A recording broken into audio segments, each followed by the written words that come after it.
శ్రీమాత్రే నమః. నిత్య జీవితంలో ఎన్నో సమస్యలు ఉన్నప్పుడు ఆ సమస్యల నుంచి బయటపడడానికి ఉప్పు అనేది చాలా అద్భుతంగా సహకరిస్తుంది. ఉప్పుతో 24 గంటల్లోనే మీ సమస్యలన్నీ తీరిపోవాలంటే ఎలాంటి విధి విధానాలు పాటించాలి అనే విషయాన్ని ఈరోజు ఈ వీడియోలో చూసి వివరంగా తెలుసుకుందాం. అంతకంటే ముందు ఈ వీడియో కనుక మీకు నచ్చినట్టయితే లైక్ చేయండి, షేర్ చేయండి. అలాగే మరెన్నో ఇలాంటి ఆధ్యాత్మిక విషయాల కోసం మన ఛానల్ని సబ్స్క్రైబ్ చేసుకోండి. ఇంకా విషయంలోకి వెళ్తే, ఉప్పుతో ఒక ప్రత్యేకమైన ప్రయోగం చేస్తే 24 గంటల్లోనే చాలా వరకు మీ సమస్యలకు చక్కటి పరిష్కారం మాత్రం లభిస్తుంది.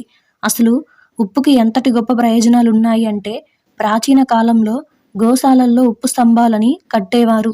అప్పుడు ఆవులు ఆ ఉప్పు స్తంభాలకు ఉన్న ఉప్పును నాకుతూ ఉండేవి. అందుకే ఎవరైనా మీ ఇంట్లో పళ్ళెంలో గళ్ళు ఉప్పు పోసి ఒకరోజు అలానే ఉంచి ఆ కళ్ళుప్పు ఎక్కడైనా దగ్గరలో ఆవు ఉంటే ఆ ఆవు చేత నాకించండి. చాలా వరకు మీకున్న సమస్యలన్నీ తీరిపోతాయి. నెగిటివ్ వైబ్రేషన్స్ అన్నీ తొలగిపోతాయి. ప్రతిరోజు కూడా కళ్ళుప్పు కొద్దిగా నీళ్ళల్లో కలుపుకొని ఆ నీళ్ళతో స్నానం చేసినా కూడా చాలా వరకు నెగిటివ్ వైబ్రేషన్స్ అన్నీ కూడా తొలగిపోతాయి.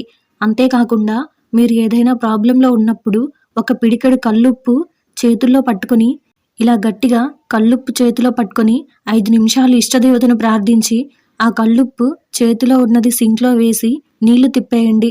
ఉప్పుకి నకారాత్మక శక్తిని తొలగింపజేసే శక్తి ఉంది.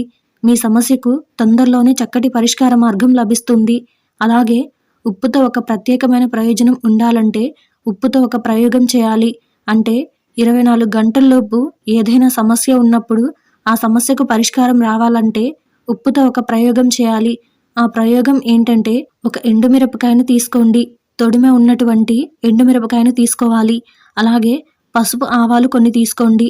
ఆవాల్లో చాలా రకాలు ఉంటాయి. నల్ల ఆవాలు, తెల్ల ఆవాలు, పసుపు ఆవాలు, ఇలా అనేక రకాలు ఉంటాయి.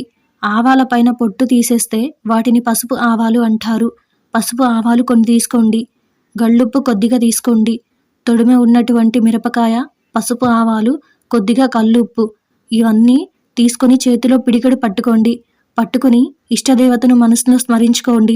5 నిమిషాల పాటు ఇష్టదేవతను మనసులో స్మరించుకొని దాన్ని అలానే మనసులో స్మరించుకున్న తర్వాత ఎవరికైతే సమస్య ఉందో వాళ్ళ చుట్టూ యాంటీ క్లాక్ వైజ్ డైరెక్షన్లో 7 సార్లు దాన్ని తిప్పండి. తిప్పిన తర్వాత మీకు దగ్గరలో పెరట్లో ఎక్కడైనా కొంచెం మట్టి తీసి అందులో దాన్ని పూడ్చేసేయండి.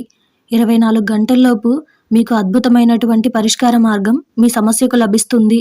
మరి గొయ్యి తీసి పూడ్చిపెట్టేయడం ఇవన్నీ సాధ్యం కాదండి అని భావించే వాళ్ళు ఏం చేయాలి అంటే, యాంటీ క్లాక్ వైజ్ డైరెక్షన్లో 7 సార్లు అలా దిష్టి తీసిన తర్వాత సమస్య ఉన్న వ్యక్తికి షింక్లో దాన్ని వదిలేసి నీళ్లు తిప్పేసేయండి. ఇలా చేస్తే తప్పకుండా పరిష్కార మార్గం లభిస్తుంది. అలాగే భార్యాభర్తల మధ్య గొడవలు ఎక్కువగా ఉన్నప్పుడు కూడా 4 మిరియాలు, 4 లవంగాలు, ఒక పిడికెడు కళ్ళు ఉప్పు ఒక పాత్రలో పోసి వాళ్ళ బెడ్రూమ్లో ఆ పాత్రను ఉంచండి. భార్యాభర్తల మధ్య గొడవలన్నీ తగ్గిపోతాయి. ఇలా ఉప్పుకు సంబంధించిన ప్రత్యేకమైన విధి విధానాలు పాటించడం వల్ల తప్పకుండా ప్రత్యేకమైన ఫలితాలు చాలా వరకు కలుగుతాయి.